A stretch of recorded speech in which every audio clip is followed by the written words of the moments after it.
Mas Roy, Ya. sudah menerima surat pencegahan? Ya, sampai hari ini, sampai saya ngobrol di Madilog ini, terus terang belum. Kata-kata itu dari penyidik nggak ada. Berarti Mas Roy tahu dicegah ke luar negeri dari media? Dari media, Seberapa mengerikan data yang dimiliki oleh Mas Roy dan kawan-kawan terkait kasus Gibran ini? ini fatal. Karena bisa membuat berlakunya undang-undang yang pasal 7, gitu ya. Undang-undang dasar pasal 7 soal impeachment. Karena terbukti dia tidak cukup syaratnya. Data-data dan dokumennya masih aman, Mas Roy? Aman semua. Dan sudah saya titipkan ke orang-orang yang insya Allah terpercayalah. Mas Roy sudah jadi tersangka, Aha. sudah dicekal Ya. untuk kasus Ayahnya. mantan Presiden Joko Ya. Widodo. Ini masih gacor aja ke Gibran. Nggak takut mengalami hal yang sama? Dilaporkan lagi, Oh, TSK silakan. lagi. Silakan. Ijazahnya ada nggak, Mas? Nggak ada. Jadi ini berangkat untuk menegakkan kejujuran, Persis. kebenaran, Dan sekaligus kenegarawanan. bukan karena kebencian? Oh, sama sekali nggak ada. Apanya yang benci? Seneng saya lihat dia. Seneng dong. Gitu. Tapi seneng kalau dia tuh nggak jadi di jabatan itu gitu.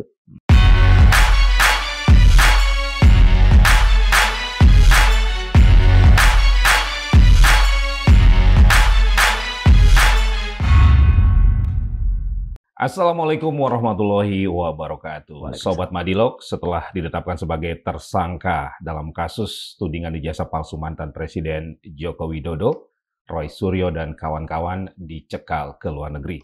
Pencekalan disampaikan oleh Kabitumas Polda Metro Jaya, Komisaris Besar Polisi Budi Hermanto. Roy Suryo dan kawan-kawan dicekal ke luar negeri guna memudahkan proses penyidikan dan wajib lapor sekali dalam sepekan. Apakah pencekalan tersebut akan menyurutkan langkah dan upaya dari Roy Suryo dan kawan-kawan dalam mengungkap kasus ijazah palsu Jokowi, termasuk sang putra, Gibran Rakabuming Raka? Saya akan berbincang langsung bersama Roy Suryo. Mas Roy, matur Siap, Mas Margi. suwun. Sami-sami. Sudah hadir. Sehat ya, Mas? Alhamdulillah. Lelah nggak, Mas? Apa? Lelah nggak? Enggak lah. Iyalah. Ngapain lelah? Ya, Tetap semangat ya? Oh, tetap semangat. Meskipun yang kita bicarakan tuh kalau dalam bahasa Jawa itu dipegang. Pegang itu cekel. Dicekal. Tapi kalau ini cekal. Cegah kan tangkal. Iya. Oke. Sebenarnya cegah aja. Kalau tangkal kan Untuk yang dari luar. kita udah di dalam kan. Iya. Gitu. Oke. Mas Roy, Ya. sudah menerima surat pencegahan? Ya, sampai hari ini, sampai saya ngobrol di Madilog ini, terus terang belum. Belum. Tapi saya jawabnya memang bukan seperti dia loh ya. Kalau dia jawabnya kan ditanya, sudah atau belum? Sudah, tapi belum. Memang belum. Berarti belum terima? Belum terima. Dan bahkan uniknya, sampai ketika saya WL ya, wajib lapor kemarin, yang kedua itu ya. Oke. Kan yang pertama sebenarnya saya udah wajib lapor tuh hari Senin yang lalu. Oke. Kemudian Kamis, saya wajib lapor. Itu tidak ada. Kata-kata itu dari penyidik nggak ada. Bahwa Mas Roy dicekal? Iya.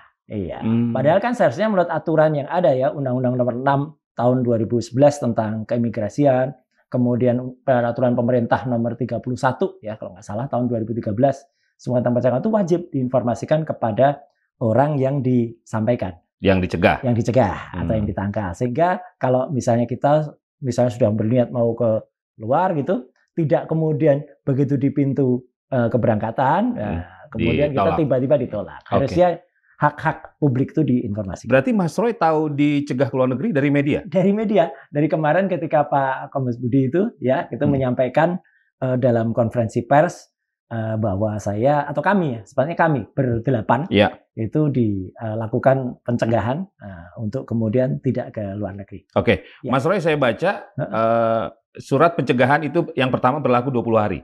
Sejak tanggal 8 November sampai 27 November. Oke. Kemudian hari ini ada update dari Kabitumas Polda Metro Jaya. Perpanjang katanya. Diperpanjang 6 bulan ke depan. Saya tetap pada statement yang juga kemarin banyak teman-teman media yang minta ya. Saya sih senyum bahkan ketawa gitu loh. Ini lucu banget gitu. Saya bukan maling ayam, bukan teroris ya, bukan kemudian penjahat yang tapi hanya gara-gara seorang anak bangsa yang menyampaikan pendapat publiknya, dan itu sebenarnya dijamin oleh tidak hanya Undang-Undang Dasar ya 45 di pasal 28F, tapi dijamin oleh Declaration of Human Rights, bahkan dijamin juga oleh Undang-Undang Keterbukaan Informasi Publik nomor 14 tahun 2008. Kok dikenakan status ya, sudah statusnya aneh ya TSK, kemudian bahkan dikenakan aturan dalam Undang-Undang ITE yang itu kalau Mas Marki lihat Ya. lucu banget itu, karena di pasal 32 dan pasal 35 aturan itu tidak dibuat untuk ini gitu. Aturan itu kan kebetulan saya dulu ikut yang merancang. Ya. Itu untuk dokumen elektronik ketika seseorang mengirimkan sebuah berkas elektronik yang kemudian direkayasa. Pertama untuk dibuat tidak asli, ya misalnya saya transfer 1 juta, saya ganti menjadi 10 juta. Atau seolah-olah yang itu palsu, saya jadikan itu asli. Nah itu baru kena itu gitu. Nah tiba-tiba katanya saya melakukan manipulasi. Mengedit. Dan mereka mengedit. Apanya yang diedit ya? Wong kami itu melakukan analisis ilmiah terhadap Israel. Dan bahkan yang menarik adalah hari-hari ini terakhir ini seorang termul dari sana ya Andi Aswan itu kan berusaha meyakinkan publik dengan menampilkan sosok ijazah yang Hasil scan itu. hasil scan. Itu sudah saya analisa sama aja bohongnya, nggak ada watermarknya. Harusnya itu kan ada Universitas Gadjah Mada kalau scan loh ya. Itu harusnya dong ijazah saya aja ada gitu. Maksudnya yang fotokopi aja kelihatan kalau itu memang benar. Emboss juga nggak ada.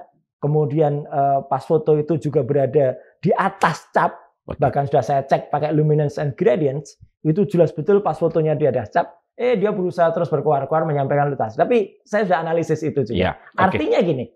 Saya juga kemudian tapi senyum aja saya melihat scanner. Karena ini kan sebuah kekhawatiran yang menurut saya luar biasa konyol gitu ya.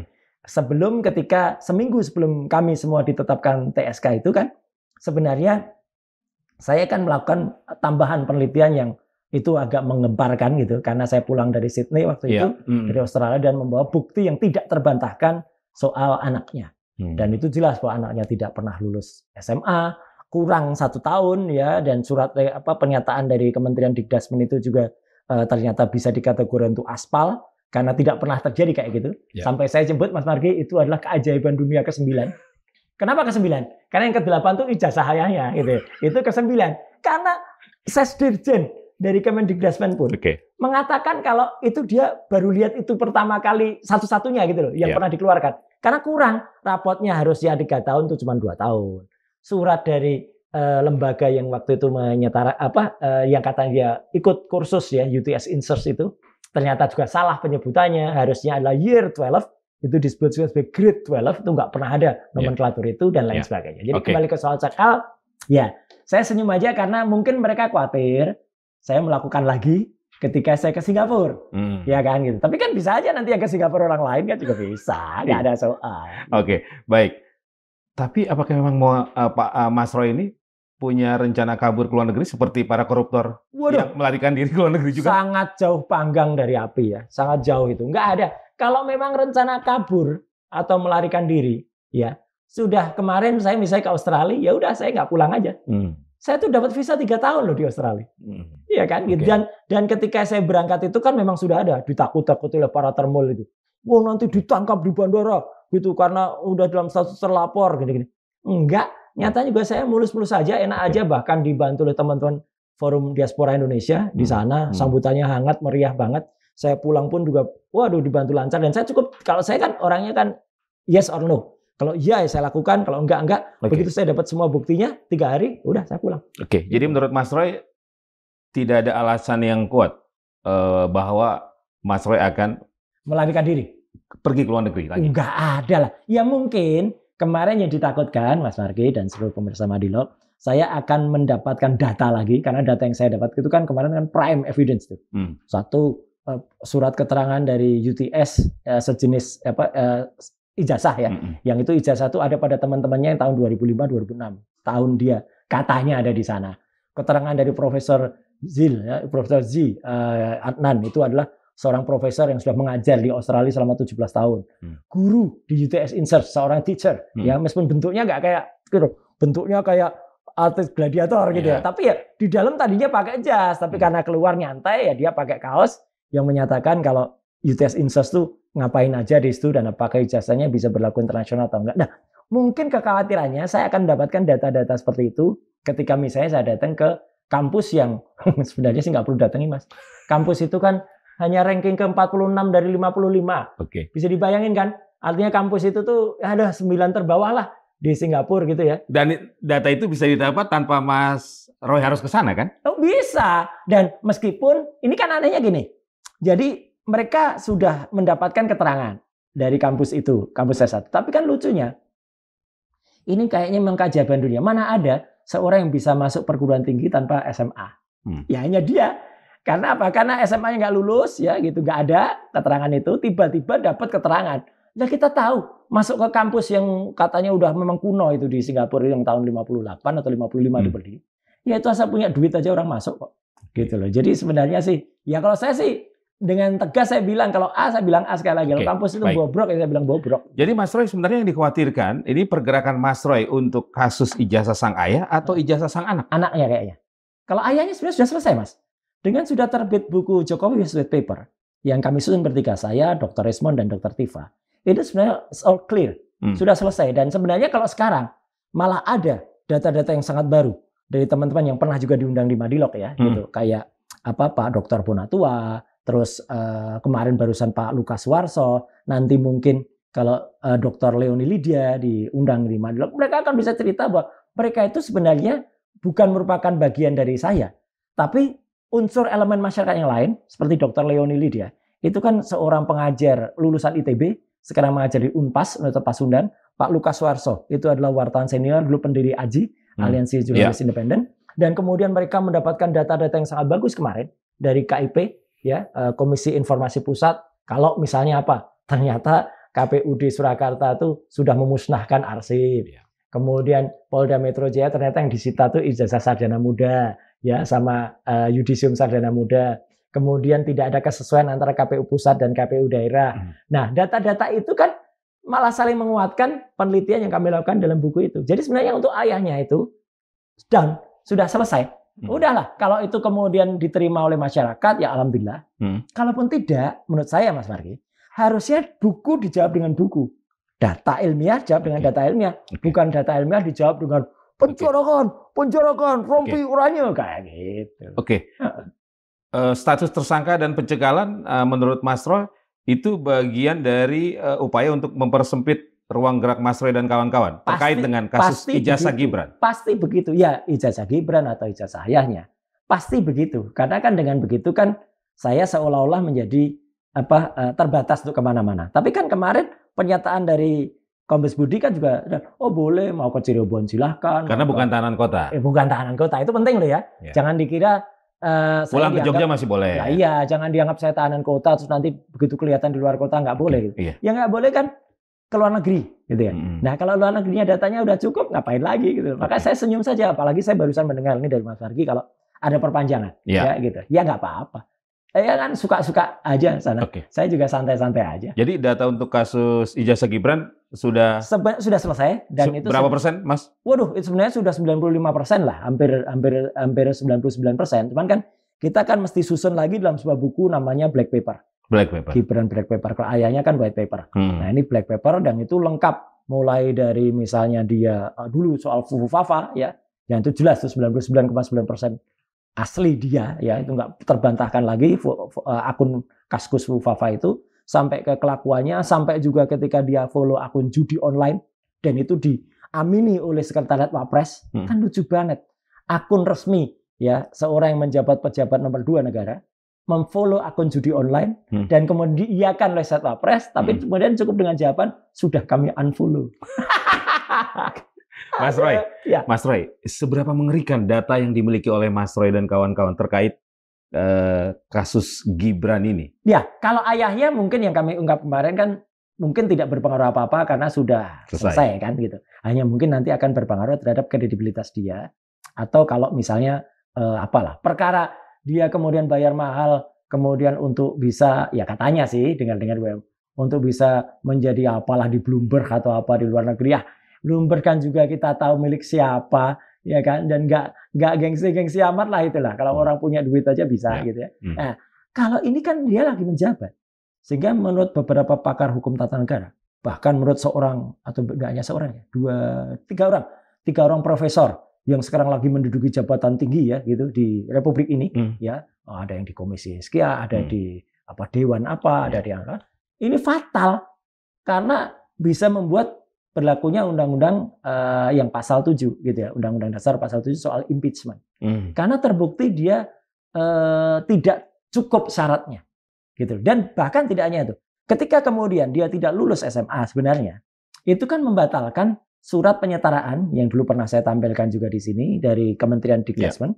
Ketika surat itu digunakan tahun 2019, Mas Marki, kemudian itu digunakan untuk wali kota tahun 2020, itu harusnya gagal. Berarti kalau surat itu, maka kalau dia gagal menjadi wali kota waktu itu, maka putusan dari Mahkamah Konstitusi nomor 90 yang sangat heroik itu jadi batal juga.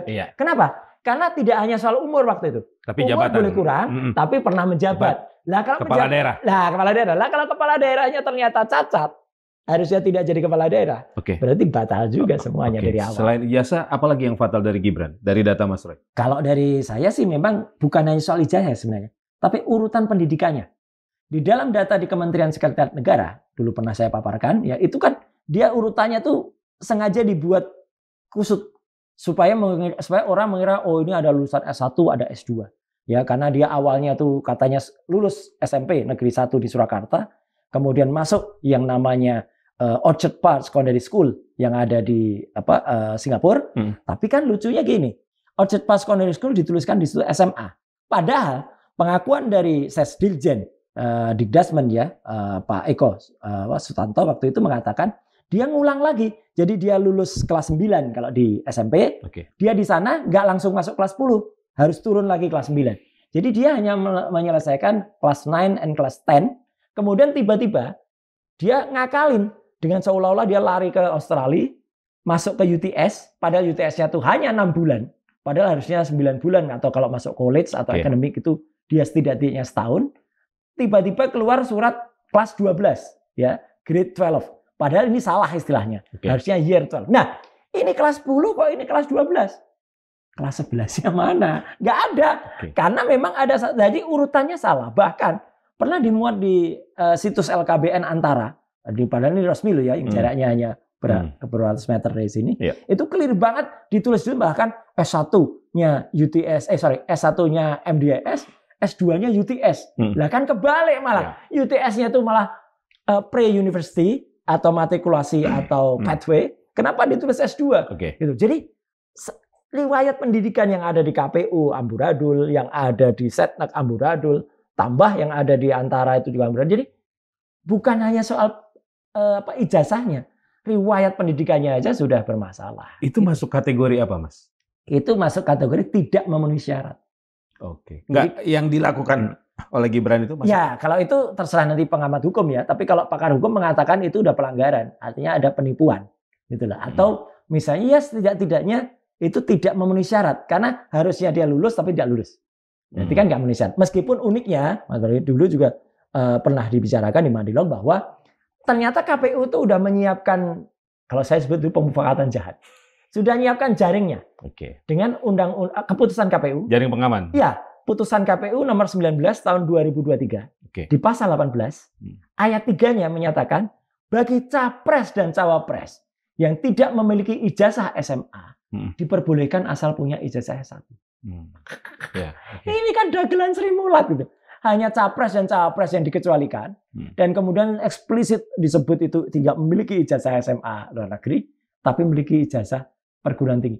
Mana ada orang bisa masuk perguruan tinggi nggak pakai SMA, apapun namanya, mau di Australia, mau di Singapura, tetap yang namanya level high school itu harus ada.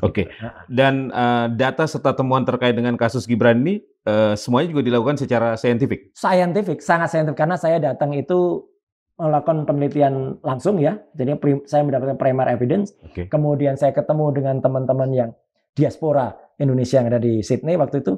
Diantar juga oleh orang namanya Pak Iksan Katonde, ya Pak Iksan Katonde itu yang sempat mengantarkan Gibran tahun 2018 ketika ayahnya ke sana dan dia menjadi saksi ketika Gibran mengatakan oh saya pernah di sini 6 bulan tapi nggak selesai. Dia ya ikut, saya foto langsung dari tempat kejadian ya karena itu hari Sabtu waktu itu tempatnya sore itu bekas UTS. Kemudian saya sempat mendatangi kampus besarnya induknya UTS.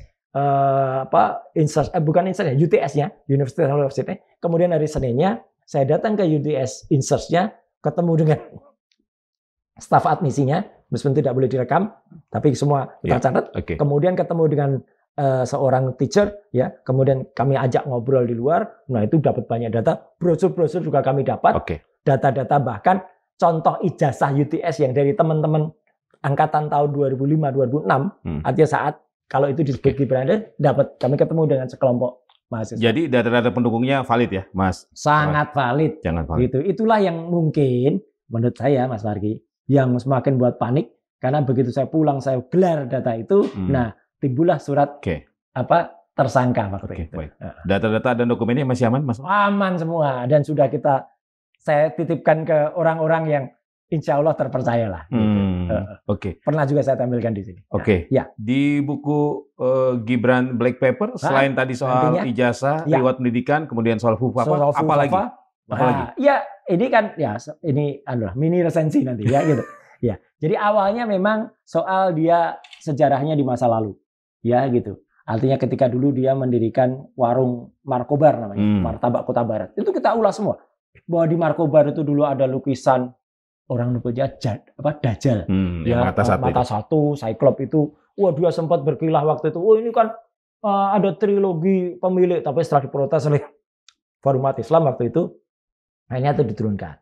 Kemudian dengan bisnis-bisnisnya yang ngaco ya gitu. Artinya kenapa ngaco? Wah, anggarannya miliaran, puluhan miliar dibantu oleh orang-orang termasuk yang memiliki pesawat pribadi yang pernah digunakan oleh adiknya Kaisang waktu itu untuk nebeng waktu itu ya ke Pennsylvania. Itu kan miliknya Gang Ye. Gang Ye itu pengusaha asal Singapura yang dia punya punya bisnis juga. Iya gitu, punya bisnis juga.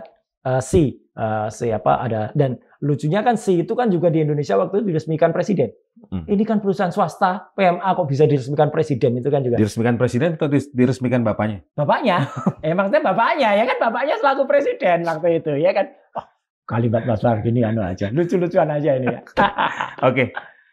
Mas Roy sudah jadi tersangka, sudah dicekal untuk kasus mantan Presiden Joko Widodo. Ini masih gacor aja ke Gibran, nggak takut mengalami hal yang sama? Loh, justru kalau dia melakukan itu, lah baguslah biar rakyat yang menilai lah. Dilaporkan lagi, TSK lagi. Silakan.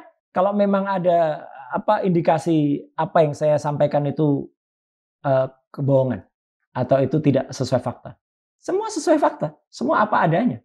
Gitu loh. Dan itu dipertanggungjawab. Kalau yang soal FUFAPA kan malah sudah kami seminarkan lebih di 5 universitas. Itu Jakarta sekali, Bandung sekali, Solo sekali, kemudian kita sudah keliling Jogja, ya. Dan itu yang hadir mahasiswa Civitas Akademika dan mereka juga melakukan challenge juga dan mereka ngecek juga. Itu clear kalau yang soal FUFAPA. Nah, soal yang ijazah ini ya, riwayat pendidikan ini pun Kemendikdasmen ya, Kementerian Pendidikan Dasar dan Menengah itu nggak bisa apa-apa. Bahkan Pak Menteri ya, dengan segala hormat saya kepada Profesor Abdul Mukti yang sudah berjanji akan ketemu aja kan akhirnya kan beliau nggak berani ketemu, wakilnya juga ya gitu juga nggak berani ke Pak Atif Latiful Hidayat juga nggak ketemu. Nah kalau untuk kasus Gibran objek pokok masalahnya ijazahnya ada nggak Mas? Nggak ada, itu juga jadi makanya kita tunggu. Berkali-kali yang dia tunjukkan itu kan ijazah dari kampus S1-nya, tapi yang saya sekali lagi bilang kampus S1-nya aja itu juga lucu, ijazahnya tertulis Bradford, yang itu konon itu kerjasama dengan MDIS. Tapi kan kita tahu sekarang Bradford udah nggak kerjasama lagi dengan MDIS. Sudah diputus kerjasamanya. Bradford sudah memutus itu dengan MDIS. Artinya kan kalau kampus itu nggak terus, ada sesuatu dengan kampus induknya kan. Dan lucunya dalam surat penyetaraannya itu juga lucu lagi. Ditulis University of Bradford tapi Singapura. Harusnya kalau University of Bradford ya UK gitu loh. Kalau yang ada di Singapura itu adalah MDIS gitu loh, Management Development Institute of Singapore. Gitu. Nah, itu yang mungkin dikhawatirkan. Kami akan kesan entah saya, entah Dr. Tifa, entah Dr. Resmond ke Singapura dan menemukan fakta yang lain. Ya. RRT ini sekarang memang fokus ke kasus Gibran sekarang ini? Ya, semua sih ada. Kalau Bang Resmond sudah selesai catatannya dalam buku itu. Sudah, dan bahkan dia juga bilang kalau mau download bagiannya dengan judul Gibran Endgame ya, itu bisa gitu. Nah, Dr. Tifa juga sedang menyelesaikan dan kami juga kami itu bersama untuk kemudian merampungkan dulu atau ya menghadapi dulu kasus yang pertama. Gitu. Tapi artinya kita tetap terus. Jalan terus? Iyalah. Tidak terpengaruh dengan status PSK dan pencekalan untuk kasus Pak Jokowinya? Ya dikit mungkin pencekalan itu hanya membantu fisik kami. untuk kami tidak datang ke Singapura. Tapi itu pun sebenarnya sudah selesai. Karena nggak perlu. Buat apa? Mau dia S1, S2, S3, S4, S-dung-dung, dan lain sebagainya. Ya. Kalau ijazah SMA-nya itu nggak ada, ya berarti cacat. Mau dilindungi dengan putusan KPU, malah biar rakyat yang menilai gitu loh. Kok bisa ada aturan yang sangat-sangat tidak masuk akal? Nggak lulus SMA bisa masuk S1. Oke. Baik, jadi memang selain masalah ijazahnya, riwayat pendidikannya itu yang menjadi concern di situ ya. Concern di situ, dan karena kan ini menurut kami kan ada juga pertanyaan kan Mas Margi gitu. Kenapa kok hanya ijazahnya Gibran? Kenapa kok hanya ijazah? Kenapa yang lain-lain enggak gitu? Saya cuma yang lain-lain enggak ada indikasi kok. Kecuali kalau misalnya ada ya. Oh, misalnya ada laporan dari misalnya masyarakat gitu. Contohnya misalnya seperti salah satu hakim MK kemarin. Ya, Pak Arsul Sani. Pak Arsul ya. Tapi kan lepas dari apakah sudah ada electronic mail dari Poland yang menyatakan kampus itu ternyata tidak benar atau apa, tapi Pak Arsul Sani sikapnya top. Ya. Dia dengan cepat menunjukkan, dia kemudian dengan cepat mengklarifikasi. Lah itu saya kira bagus.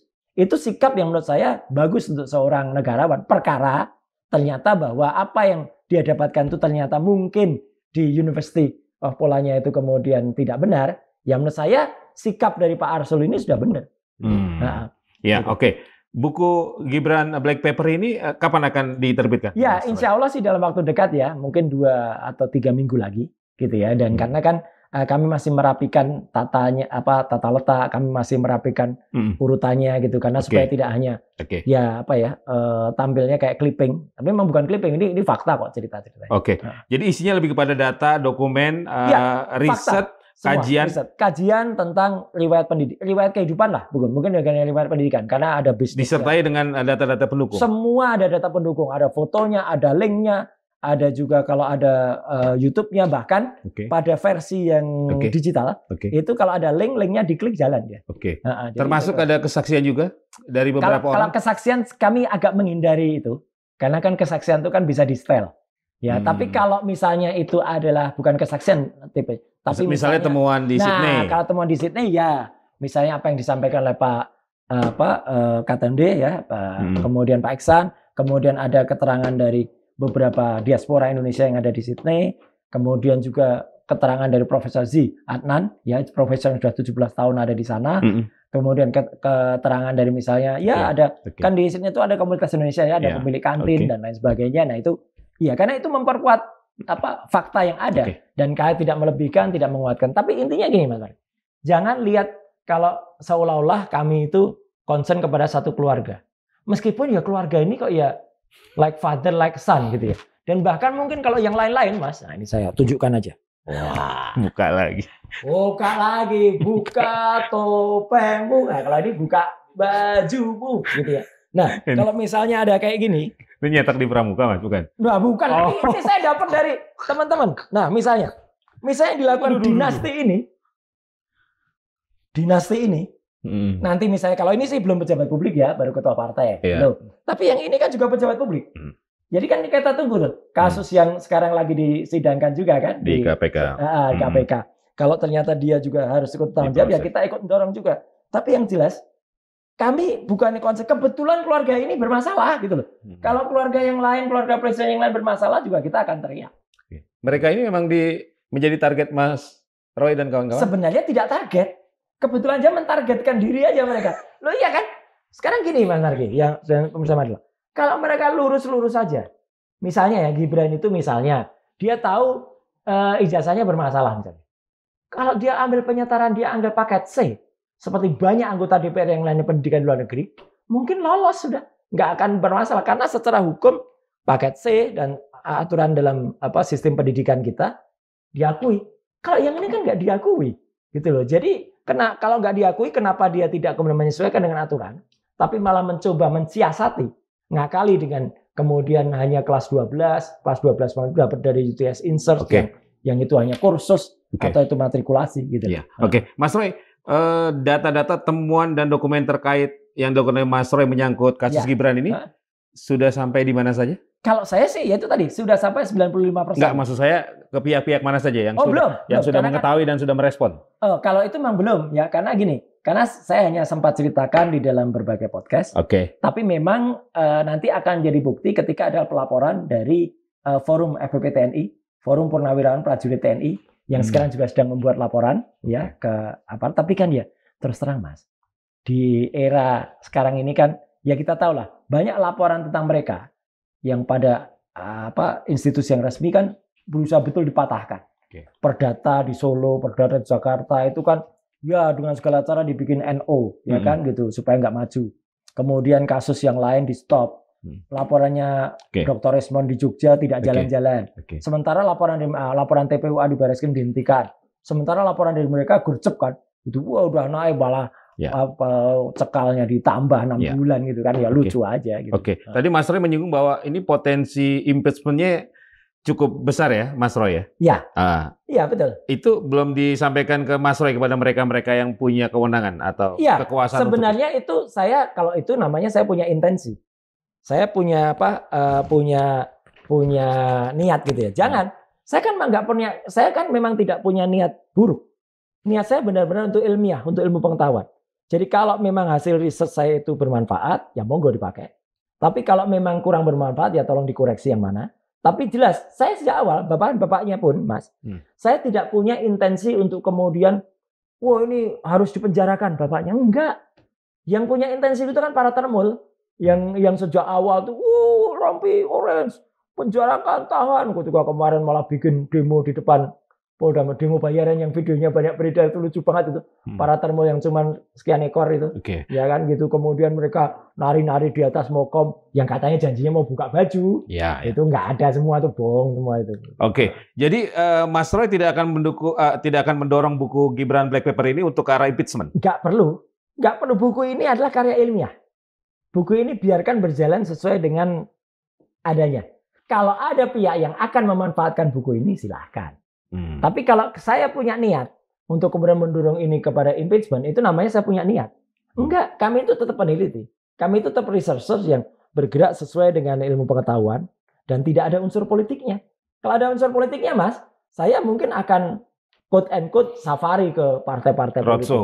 Iya, safari yang kami lakukan ke DPR itu bukan ke partai politiknya loh ya, tapi kepada fraksi ya, atau meskipun fraksi itu bagian tangan kanan, tapi kan kita ke komisi yang terdiri atas banyak fraksi gitu. Dan kemudian ketika waktu itu komisi yang ada belum menerima, ada satu fraksi yang waktu menerima kita, ya kita datang atas undangan fraksi itu gitu. Tapi bukan berarti kami itu, kalau misalnya kami berniat politik, kami datang Mas ke DPP partai. Ya kan enggak perlu, karena kita gerakannya tetap elit dan elegan, bukan gerakan yang kemudian asal sangat bernuansa politik. Makanya kan ketika ada tuduhan ada orang besar di belakang kami, saya ketawa. Salah. Ada orang cungkring di belakang mereka, bukan orang besar di belakang. Tapi kan data dan temuan Mas Roy Suryo memang bisa dimanfaatkan kan? Sangat bisa. Atau dimainkan oleh mereka-mereka yang punya kepentingan. Iya, kalau saya sih welcome aja gitu loh. Karena sebenarnya itu fakta. Saya kan tidak mengatakan yang bukan fakta. Kecuali saya mengatakan yang menipu. Misalnya Gibran ternyata memang lulus di UTS Insert. Ada ijazahnya benar dan dia ternyata memang lebih dari 6 bulan di sana. Nah, buktikan dengan fakta. Buktikan dengan data. Jangan hanya ada seorang pengamat pendidikan cewek itu siapa tuh, Lim siapa itu yang kemudian, itu kan harusnya gini. Mana buktinya? Nggak ada semua. Jadi apa yang ingin diungkap sesungguhnya oleh Mas Roy ini? Kejujuran dan kenegarawanan. Itu aja. Ya, gitu. Artinya apa? Artinya kalau orang memang berniat menjadi orang nomor 1 atau nomor 2 di Republik ini, jangan diawali dengan kebohongan. Saya sampai menyebut itu, jangan diawali dengan kebohongan. Karena apa yang dia lakukan itu, ya praktis lah bisa disebut sebuah kebohongan. Karena dia sebenarnya tidak lulus dalam strata pendidikan tertentu. Dia nutupin mengcover itu. Coba pikirkan dengan akal sehat aja. Ya, kalau ada seorang yang sudah jauh-jauh sampai Singapura. Misalnya dia katakanlah dia lulus SMA, betul dia belum lulus. Kok yang ngapain jauh-jauh ke Australia untuk cari pra universitas atau untuk cari pathway matrikulasi? Kenapa dia kemudian S1 nggak terus lagi di Australia? Itu kan pikiran waras gitu. Kok dia balik lagi ke Singapura? Kenapa dia gak pathway-nya di Singapura? Kenapa dia matrikulasi di Singapura? Kalau kontraktor ya kan suka-suka dia yang punya duit. Iya, suka-suka yang punya duit, tapi kan ini nggak masuk akal gitu loh, riwayat pendidikan yang acak-adut seperti Jadi itu. ini berangkat untuk menegakkan kejujuran, Persis. kebenaran. Dan kebenaran dan sekaligus kenegarawanan. Oke. Contoh kenegarawanan. Sebentar Mas, bukan karena kebencian? Oh sama sekali nggak ada. Apanya yang benci? Seneng saya lihat dia.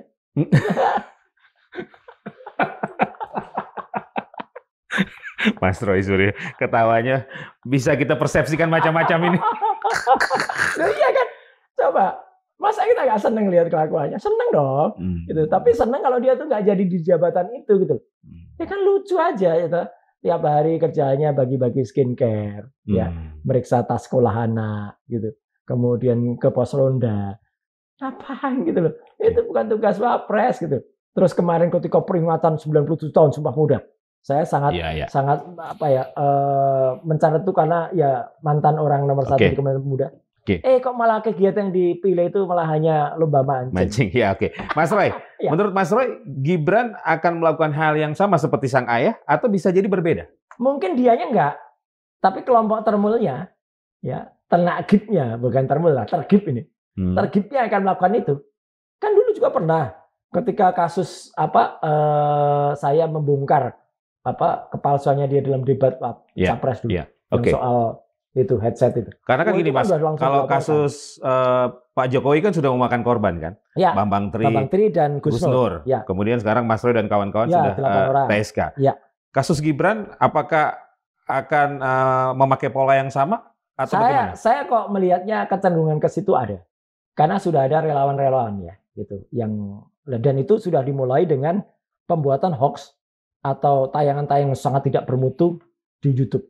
Ya, ada akun-akun yang pakai nama dia gitu ya. Meskipun itu mungkin relawannya gitu. Itu membuat yang nggak mutu sampai misalnya istri saya disuruh digambarkan di situ dengan dinarasikan minta maaf ke selfie, mengaku menemukan sesuatu walah ini kampungan banget ini gitu.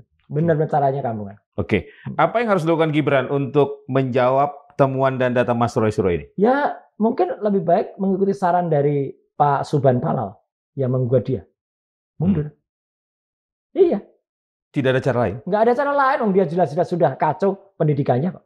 Gitu. Kalau orang menyebut, wah itu kan sudah diverifikasi KPU. Terbukti KPU dalam penelitian yang dilakukan oleh dan kemarin sidang yang ada di KIP ya, itu kan juga konyol banget gitu loh KPU, baik KPU pusat maupun KPU daerah, ketika berkas-berkasnya tidak diverifikasi dengan benar. Kemudian kemarin Pak Dr. Bonatua juga menggugat ke MK bahwa pasal dapat itu harus diganti harus gitu. Jadi KPU itu tidak hanya dapat memverifikasi tapi harus memverifikasi. Misalnya ijazah itu aslinya kan.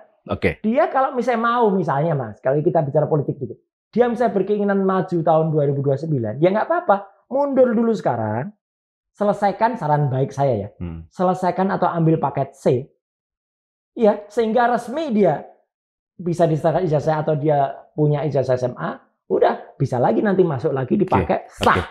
Dan dia daftar lagi 2029, semoga ada yang milih. Mas Roy, tadi kan kalau mundur. Kalau tidak mau mundur apa dampaknya? Kalau dampaknya tergantung masyarakat aja nanti. Lihat aja. Ya kan? Toh masyarakat juga nanti akan tahu. Masyarakat sama nanti dengan kasus seperti ayahnya di Jokowi White Paper. Kan sekarang alhamdulillahnya kan buku itu udah ribuan sekarang exemplar tersebar. Kan sudah mulai dibaca dan dimengerti dan dipahami oleh masyarakat. Begitu masyarakat nanti, oh memang. Nah nanti begitu GBP itu, Gibran Black Paper itu juga beredar. Itu kan nanti juga masyarakat kan mengerti. Walah, seperti ini lah. Sudah jelas. Saya tidak perlu mengarahkan apapun. Nanti kena pasal 160 lagi. Dituduh menghasut. Ya. Menghasut atau menghusat atau mengapalah gitu. Tapi udah biarkan masyarakat yang menilai. Gitu loh. Kami tugasnya selesai nanti kalau ada itu. Gitu loh. Artinya saya hanya meneliti, melakukan kajian, melakukan hasil secara ilmiah. Begitu sudah, ya sudah. Iya. Tapi kan Mas Roy bisa mengira-ngira juga kan, kira-kira apa yang akan terjadi. Ya, memang semuanya tidak semudah membalikkan tangan, Mas. Karena kan yang namanya partai politik itu kan saya pernah 15 tahun tadi. Kan sangat-sangat sulit lah gitu. Ditentukan oleh bagaimana sikap dari ketum.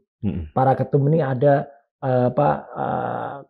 misalnya ada bukan persaudaraan, perkumpulan para ketum partai.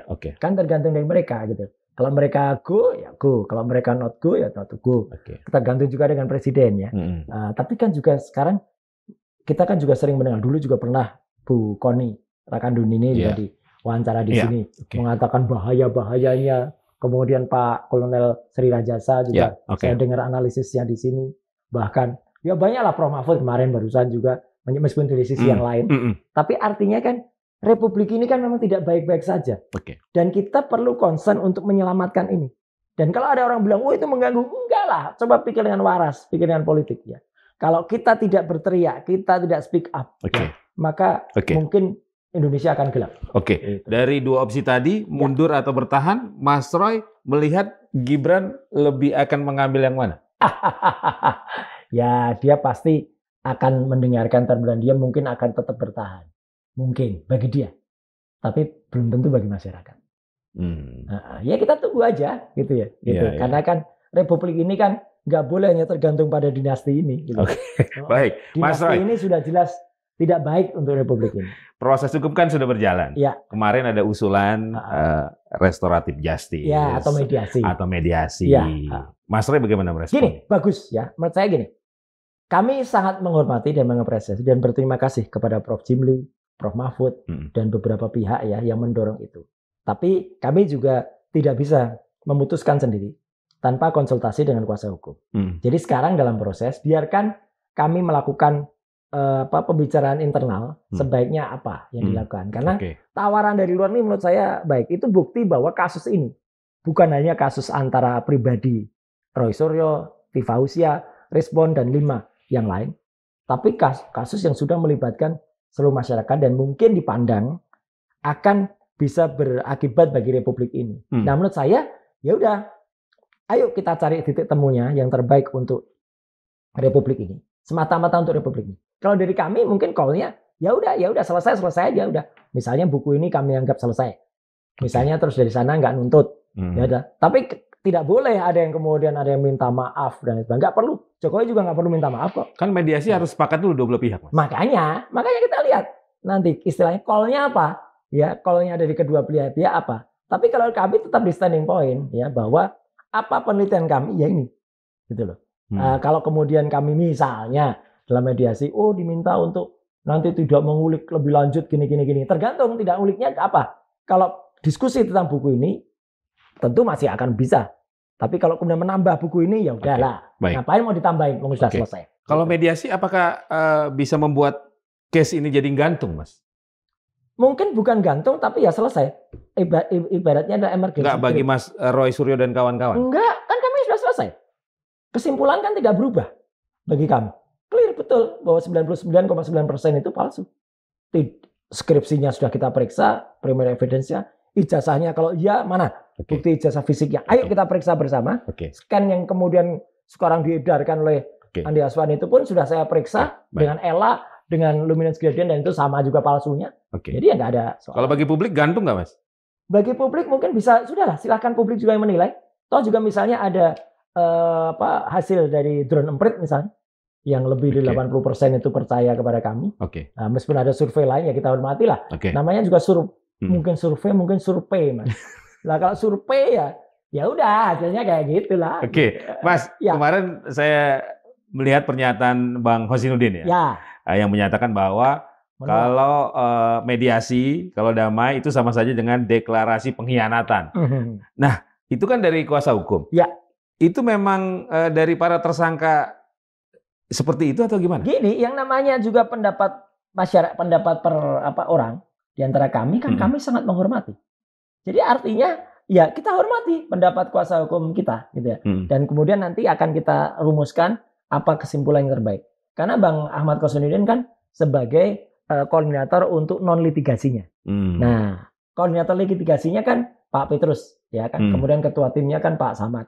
Jadi artinya nanti kita lakukan sementara di sisi yang lain ya. Pencatatan kami kan juga dibantu oleh misalnya Pak Dr. Taufik ya. Kemudian ada juga Mas Refli di sisi sana. Artinya kan ini suatu penyetaraan, biarkan otak-otak yang baik ini kemudian berkumpul untuk kemudian menjadi satu kesepakatan. Dan itu kalau kami ikut aja. Toh juga kami ini sebenarnya sekali lagi Mas Margi, kami itu sudah selesai menulisnya. Clear.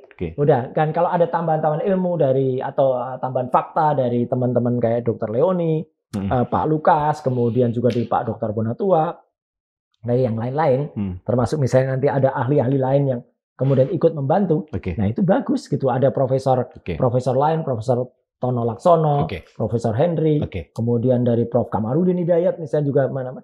Ya kami berterima kasih. Gitu. Tapi Mas Roy pribadi memang berkenan atau bersedia untuk mediasi dan damai? Saya semua opsi demi Republik kalau saya begitu.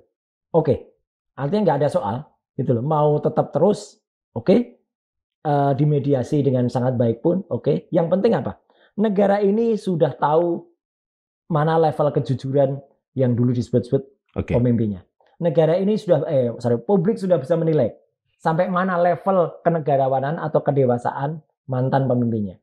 Kalau mau dewasa dari dulu, Mas, tunjukkan saja ijazahnya selesai. Obama saja birth certificate-nya dipertanyakan, udah langsung posting. Jadi Mas Roy bersedia untuk mediasi, bersedia untuk damai juga? Saya mengikuti apa nanti keputusan yang ada di tim.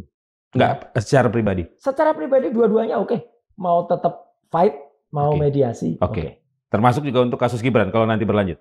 Kalau Gibran kan belum ada kasusnya. Oh iya, kalau nanti kasus ini berlanjut misalnya kan? Oh iya, kalau itu sih, itu kan penelitian juga. Artinya kan hak kami yang sesuai dengan kami tulis dalam buku Jokowi Paper itu kan merupakan sebagai fourth state of communication. Hak publik untuk bicara dan merupakan pilar keempat dari eksekutif, yudikatif, dan juga legislatif. Kita ada di luar itu. Menurut Mas Roy apa bedanya kasus Pak Jokowi dan Gibran? Yang satu sudah nggak menjabat, yang satu masih jabat. Jadi kalau masih jabat, ya mungkin nanti yang mengadukan adalah kelompok-kelompoknya, binaan-binaannya, ternak-ternaknya. Gitu ya. Tapi kalau Jokowi kan, dia kan bisa melapor sendiri kemarin. Ya kalau Gibran kan nggak bisa melapor sendiri dia. Mungkin tapi tetap akan juga ada yang melaporkan. Ya nggak apa-apa. Semua kita hadapi, Mas. Dan ada dampak politik ya untuk Gibran? Iya, karena dia masih jabat. Kalau terjadi misalnya impeachment, seperti yang diinginkan oleh para purnawirawan TNI, TNI ya dalam forum itu, ya itu suatu keniscayaan. Dulu orang mungkin nganggap, Mas, kayak Pak Harto 32 tahun berkuasa, nggak mungkin jatuh. Jatuh juga nyatanya. Mas Roy, kemarin juga terkait aksi walkout ya di gedung PT IKA, itu kan ada yang bertahan. Di antaranya adalah aktivis Faisal Assegaf dan kawan-kawan. Kemudian dalam konversinya Pak Jimli menyatakan ada usulan dari Faisal Assegaf terkait dengan mediasi. Betul. Nah, sebenarnya Faisal Assegaf dan beberapa kawan ini sejauh mana keterlibatannya dalam kasus Mas Roy? Kami itu sekali lagi, Mas, kami berterima kasih, mengapresiasi semua pihak yang ikut berpikir. Karena mereka itu kan sebenarnya tidak ada kepentingannya apapun. Mereka ikut membantu berpikir, mereka ikut membantu mendorong, meskipun mungkin membantu itu dalam tanda kutip. Kalau dari beberapa pihak mengatakan tuh ganggu, tuh nggak gantu. Toh yang punya kita gitu. Ya enggak apa-apa, semua kan punya satu keinginan yang baik.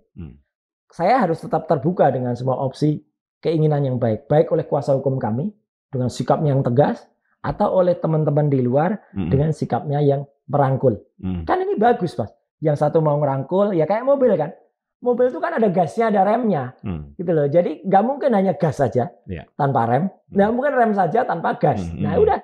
Jadi kalau dulu mobil lama ada koplingnya. Nah, sekarang kan koplingnya udah nggak ada gitu. Jadi artinya hanya gas, dan dua-dua ini bersatu.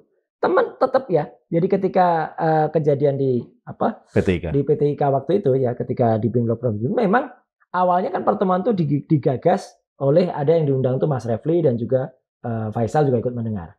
Kemudian diundang, waktu itu diminta nama-namanya. Disebutkan udah, kami itu disebutkan 18 itu. Ada di 18 orang itu. Dicantumkan? Dicantumkan. Tapi konon begitu dapat daftar itu, malam-malam mereka rapat internal. Wah, karena kan ada yang ada pihak yang kebetulan berhadapan dengan kami. Otto Hasibuan kan kantor hukum yang digunakan oleh Jokowi juga. Jadi kan ini kan terjadi enggak nyaman. Ketika masuk kami memang ditawari pilihan.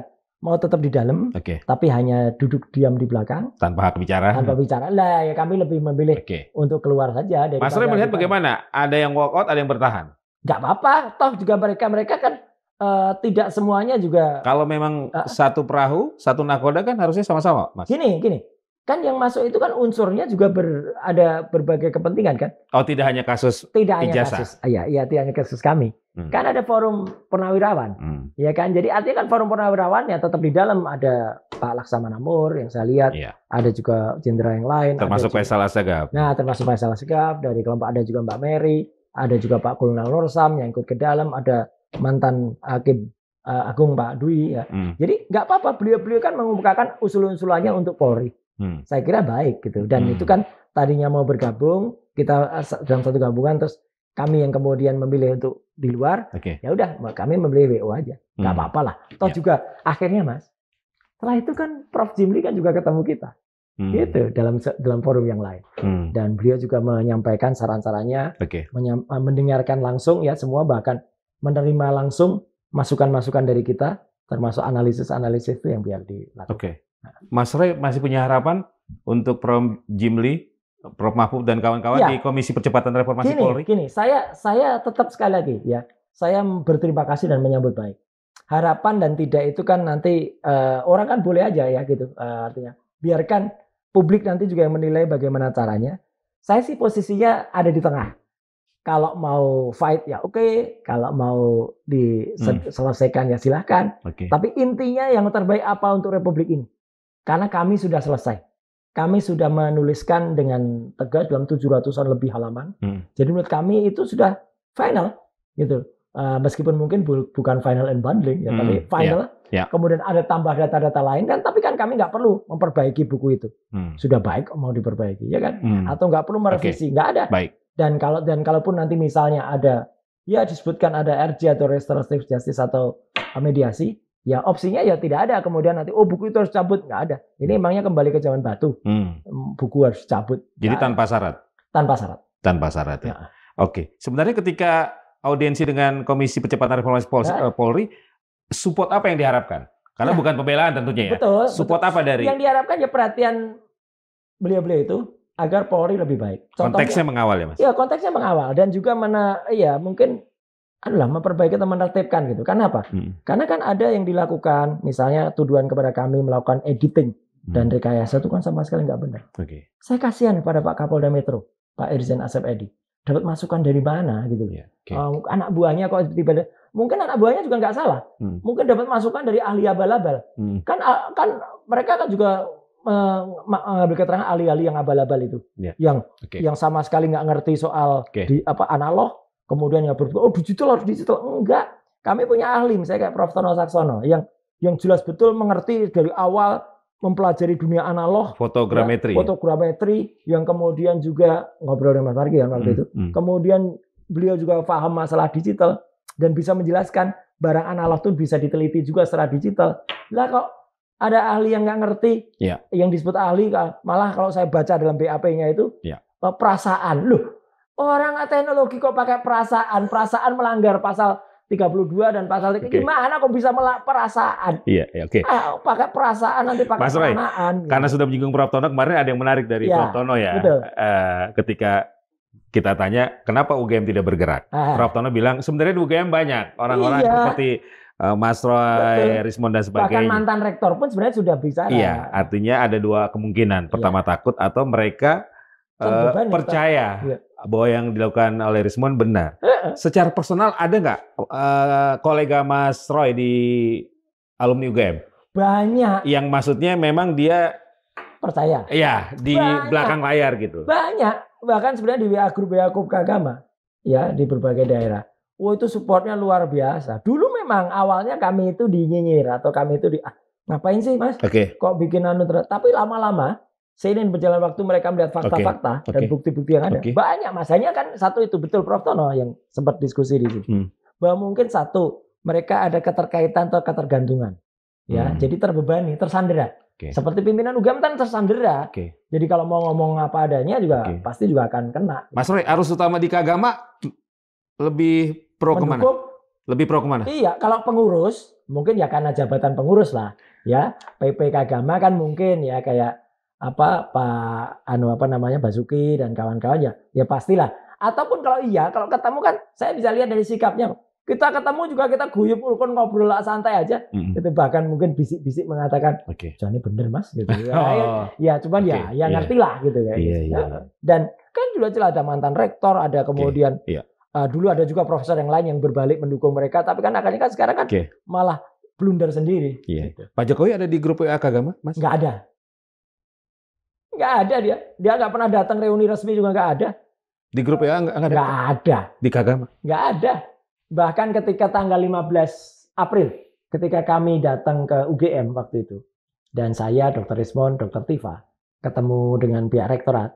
Malamnya kan kami ada sebenarnya halal bihalal dari keagama. Nggak ada juga deh. Yang resmi loh ya, nggak reuni-reunian loh ya. Kalau reuni-reunian kan gampang dibikin gitu. Ini yang resmi dan reuni yang benar kayak kemarin teman-teman Fakultas Kehutanan udah bikin sesuai tanggal lahirnya kehutanan itu kan Agustus.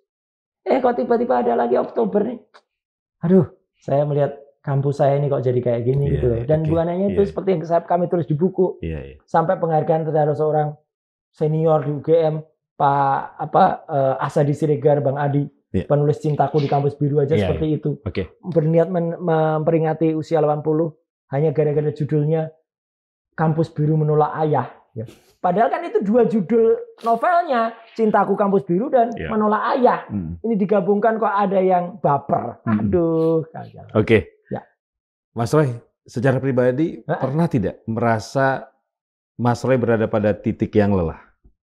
Terus terang mungkin kalau orang anggap saya tuh baterainya selalu mudah dicas gitu, energizer dan mudah dicas gitu. Jadi ya enggak sih kalau kita sama sekali Mas. Enggak.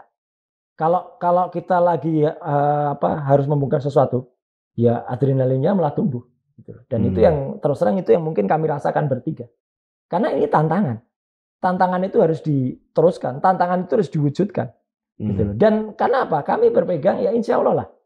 Orang itu kan mungkin ada mungkin wah ini salah. Tapi kami merasa bahkan bukan yang merasa ya, kami itu hasilnya itu hasil dari ilmiah, sobat. Dan kami yang penting kami itu tidak membohongi. Kalau saya bohong sudah jelas salah, melanggar janji atau melanggar sumpah seorang peneliti. Nggak ada yang bohong. Kondisi yang tadi Mas Roy sampaikan juga dirasakan oleh Dr. Ismon. Iya, dan saya sempat mendengar. Dr. Tifa. Iya. Karena mereka sampai dengan detik ini, ya terus tadi sebelum berangkat ke sini kita juga masih kontak-kontakan tentang bagaimana sikap dan lain sebagainya. Semua masih sama. Gitu. Masih solid juga? Insya Allah solid terus. Solid terus ya? Iya, Oke. Dan penetapan status tersangka pencekalan tidak mempengaruhi pergerakan RRT ini? Itu hanya bagian kecil dari sebuah perjuangan, Mas. Yang jelas baru tersangka. Yang terpidana aja sekali lagi. 6 tahun sudah terpidana. Masih ada dada-dada, masih bisa menghindari hukum, itu yang namanya si Plester Matutina itu. Ya, itu aja masih bisa kurang ajar kayak gitu kok. Harusnya hukum makanya harus tegas kepada semuanya.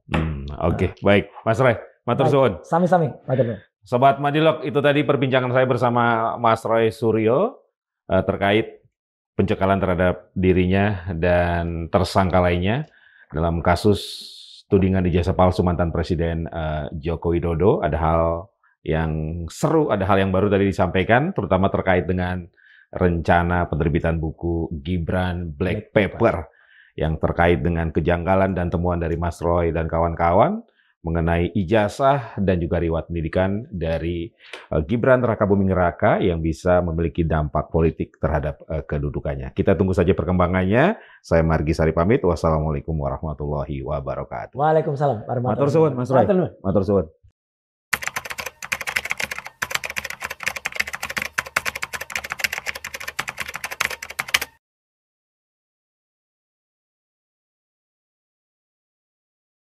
Thank you.